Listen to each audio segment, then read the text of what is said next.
Decreto de Deus é o seu propósito ou determinação com respeito às coisas futuras. E ele não toma a decisão na hora. Às vezes, por conta de um imprevisto, eu tenho que mudar a minha rota e eu tomo decisão na hora. Eu digo, olha, não deu certo fazer do jeito que a gente planejou, então vamos decidir agora o que é que a gente vai fazer daqui para frente. O imprevisto pegou a gente de surpresa. Deus é pego de surpresa? Nunca. Deus nunca será pego desprevenido. E nós nunca estaremos prevenidos com relação aos seus decretos. E aí a gente vê que os decretos de Deus sempre são relacionados a coisas futuras, mas eles foram feitos na eternidade. Sabe como é que aconteceu a nossa salvação? Deus não olhou de cima e disse assim, eu acho que ele vai crer no nome do meu filho.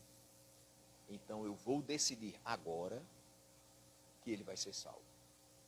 Então, antes de que eu existisse, antes de que você soubesse quem é seu pai e sua mãe, qual a sua cidade de nascimento, ele já tinha escolhido você para fazer parte do seu povo eleito, do seu povo de propriedade exclusiva dele. Isso é maravilhoso.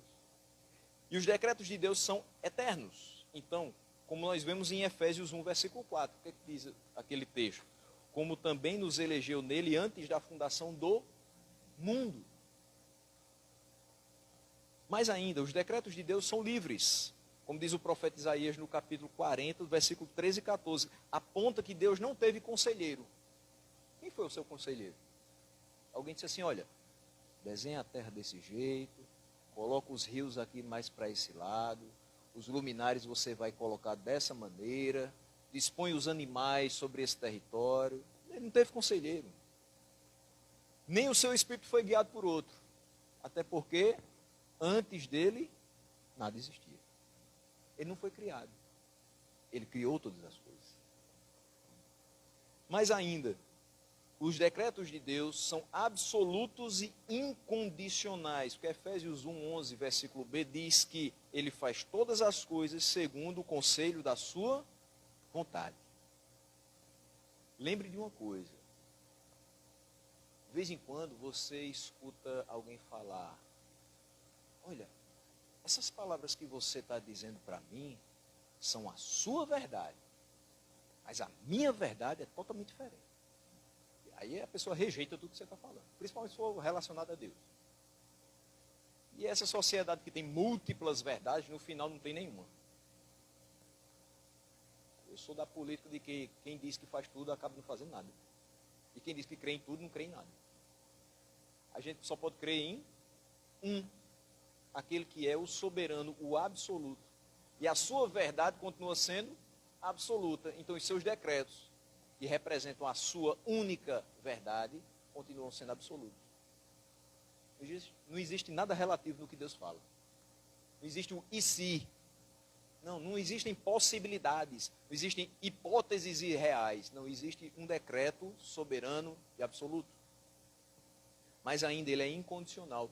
Não depende das coisas. Não existem circunstâncias que vão mudar os decretos de Deus. Ele falou, vai acontecer. Ele prometeu, vai se cumprir. Nos Salmos é possível a gente ver que os decretos divinos também são sábios.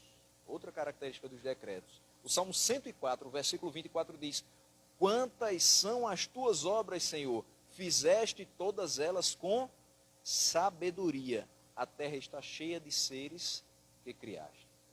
Tudo que Deus faz é com sabedoria. Por mais que você diga que uma pessoa é sábia, certamente vai ter um momento da vida dela que ela vai falar, fazer ou pensar alguma coisa que está fora da normalidade, fora do contexto. Deus não faz isso. Tudo que ele decreta, tudo que ele fala, tudo que ele determina é com sabedoria. Ou seja, nele não tem erro.